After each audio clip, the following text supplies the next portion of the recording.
Indian conglomerate Adani Group has denied reports of any investigation by the US securities regulators. The clarification comes after a media report claimed that US authorities have been inquiring with the group's American investors following the Hindenburg saga this year. Adani Group stocks, they are falling in trade today after Reuters highlights details from a Hindenburg research report on the group.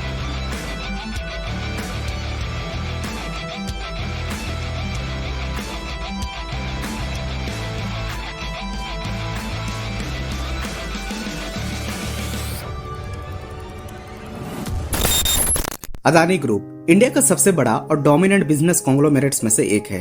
इसका शुरुआत गौतम अदानी ने 1988 में एक छोटा सा trading company के रूप में किया था, लेकिन आज ये group energy, resources, logistics, agri business और डिफेंस सेक्टर्स में काम कर रहा है। गौतम अदानी का सफर एक नॉर्मल बिजनेसमैन से लेकर एशिया के सबसे अमीर आदमी बनने तक काफी इंटरेस्टिंग, इंस्पायरिंग और कंट्रोवर्शियल भी रहा है।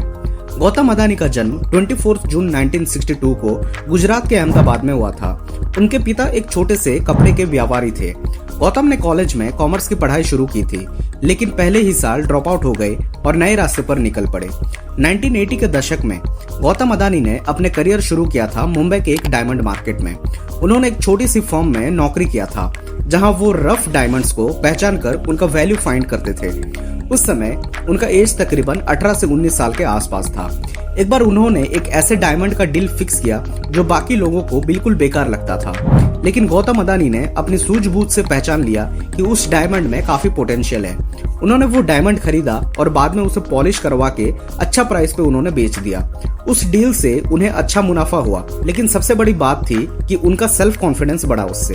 गौतम अदानी कहते हैं, पहले प्रॉफिट ने मुझे ये समझाया कि अगर तुम्हारे पास नजर है और हिम्मत है डिसीजन लेने का, तो सफलता जरूर मिलेगा। डायमंड बिजनेस ने उनको रिस्क लेना, लोगों को रीड करना और मार्केट का अंदाजा लगाना सिखाया, जो आगे चलकर उनके इंडस्ट्रियल एम्पायर का एक स्ट्रॉन्ग फाउंडेशन बना। 1981 में उनके भाई ने मुंबई में एक प्लास्टिक यूनिट खरीदी और गौतम वहां रॉ मटेरियल्स इंपोर्ट करने में लग गए। यहीं से उनका इंटरेस्ट इंटरनेशनल ट्रेडिंग में बढ़ने लगा। 1988 में उन्होंने अदानी एक्सपोर्ट्स नाम से एक कंपनी शुरू की, जो आज के अदानी एंटरप्राइजेस का पुराना रूप है। शुरुआत में उनका ध्यान एग्री कमोडिटीज और पावर में ट्रेडिंग पर था। इकोनॉमिक लिबरलाइजेशन के बाद 1990s में उन्होंने इंफ्रास्ट्रक्चर और पोर्ट्स में कदम रखा। 1995 में उन्होंने मुंद्रा पोर्ट, जो कि गुजरात में लोकेटेड है, उसका डेवलपमेंट शुरू किया, जो उस समय का एक सुनसान कोस्टल एरिया में लोकेटेड था। ये एक बोल्ड स्टेप था, लेकिन आज मुंद्रा पोर्ट इंडिया का सबसे बड़ा प्राइवेट पोर्ट बन चुका है। मुंद्रा पोर्ट ने अदानी ग्रुप को लॉजिस्टिक्स और इंफ्रास्ट्रक्चर में एक डोमिनेटिंग प्लेयर बना दिया। अदानी ने इस पोर्ट को डेवलप करने के लिए गवर्नमेंट के साथ पब्लिक प्राइवेट पार्टनरशिप मॉडल में काम किया। ये उनकी बड़ी जीत थी, जहां से उनका एक्सपेंशन तेजी से होने लगा। 2000 के डिकेड्स में अदानी ने एनर्जी सेक्टर में कदम रखा, पावर जनरेशन, कोल माइनिंग और ट्रांसमिशन में। उन्होंने ऑस्ट्रेलिया और इंडोनेशिया जैसे देशों में कोल माइंस खरीदे। उनका वर्टिकल इंटीग्रेशन मॉडल, यानी कि खुद का माइन, पोर्ट, रेलवे और पावर प्लांट ने उन्हें काफी सफल रखा। इसमें उन्होंने रिन्यूएबल एनर्जी में भी कदम रखा और अदानी ग्रीन एनर्जी नाम से कंपनी शुरू की। आज ये दुनिया का सबसे बड़ा रिन्यूएबल कंपनीज में से एक है। जहां अदानी ग्रुप का सफर एक तरफ शानदार रहा, वहीं दूसरी तरफ कई सारे कंट्रोवर्सीज भी उसका हिस्सा रहा, जैसे कि अदानी के कोल माइनिंग और पोर्ट प्रोजेक्ट्स पर एनवायरमेंटल रेगुलेशंस तोड़ने के आरोप लगे हैं। ऑस्ट्रेलिया के कारमाइकल कोल माइन प्रोजेक्ट इस पर बहुत चर्चा में रहा। वहां के एनवायरमेंटलिस्ट ने रीफ और ट्राइबल लैंड्स को नुकसान पहुंचाने के लिए काफी प्रोटेस्ट किया। अदानी ग्रुप पर कई बार ये आरोप लगते आ रहे हैं कि उनका सरकार से, खासकर नरेंद्र मोदी से गहरा संबंध है। गुजरात के सीएम के रूप में मोदी ने अदानी के प्रोजेक्ट्स को एग्रेसिव सपोर्ट दिया, जिसका फायदा उन्हें नेशनल लेवल पर भी मिला है। अदानी के रैपिड एक्सपेंशन ने कई लोगों को हैरान किया।